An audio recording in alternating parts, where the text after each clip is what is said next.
I had a rare form of Lyme disease, and after just like months and months of treatment, I'm finally at this point where my treatment looks like 6-hour daily IV antibiotics. And I was miserable, and I was numbing it with genuinely anything I can, any sort of affirmation, any sort of thing that could take my mind off sickness, because that was my entire life I was seeking. But eventually got to the point where I was so miserable and I felt like I had veered so far from God that I didn't think I could go back to God. And it left me in this horrible cycle of like, I hate who I am, I hate the things I'm doing, and yet I can't go to God because I'm mad at him too. So I'm just gonna keep living in this like internal hatred towards people, towards myself, and a frustration towards God. And then I would say I finally hit rock bottom when I had, it was a Sunday morning, and I had to have an emergency infusion because I had a blood clot in my port. And those are pretty dangerous and fairly uncommon, so I had to have my at-home nurse come and give me this medicine that was supposed to get rid of the clot. And during this time, I had probably, I believe it's my 6th anaphylactic reaction, but this one was by far my most severe. Because it was something they were infusing in me. So this is truly like a near-death situation. I'm barely able to stay conscious. My head is like falling between my legs because I'm so sick from what they've given me. And at this point, like you think this is the point where I'm like, oh God, I'm yours. But I was so angry, and I couldn't believe he allowed this to happen in my life again, that literally in and out of consciousness, I'm just like, God, like how could you? Like, it felt like the ultimate betrayal of like, that was always my like, but don't give me an anaphylactic reaction, because I've had those before and I know how scary they are. That when I like had like that final one, I was just like, I felt like really, oh man. I just felt really like so angry because I just felt like that was like the ultimate form of betrayal.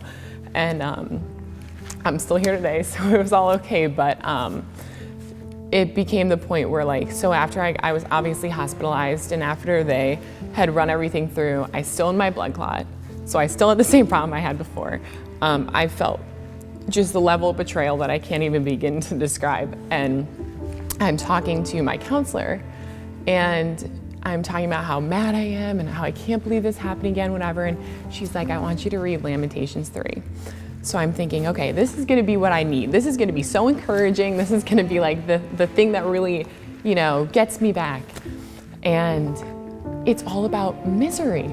If you read Lamentations, I mean, it makes sense, lament, but you have Jeremiah, and he's miserable, and he is going through it, and I'm reading page after page of Lamentations 3, and I'm like, why did you have me read this? Like, this is the worst. This is the last thing I needed to hear, to just keep reading about people suffering while I'm suffering.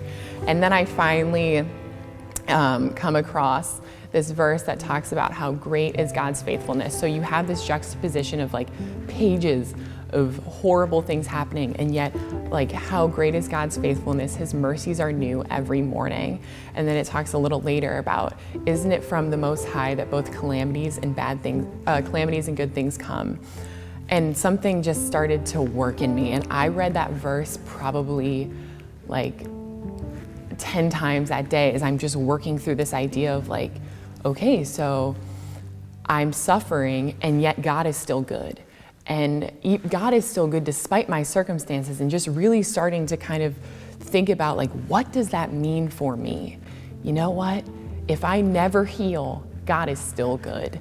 And if I'm never okay, I still have so many incredible things that God has just abundantly blessed me in. And truly, like when I think of Lamentations 3, I just think of like the goodness of God. I don't think of all those horrible things, and I just think about how he uses like us as living testimony. And that was probably the most pivotal moment of my life, is just that idea of like, because I became so obsessed and I was holding on so tightly to healing that as soon as it was like, well, what if you just let it go? I was like, well, I can't let it go, I need to heal.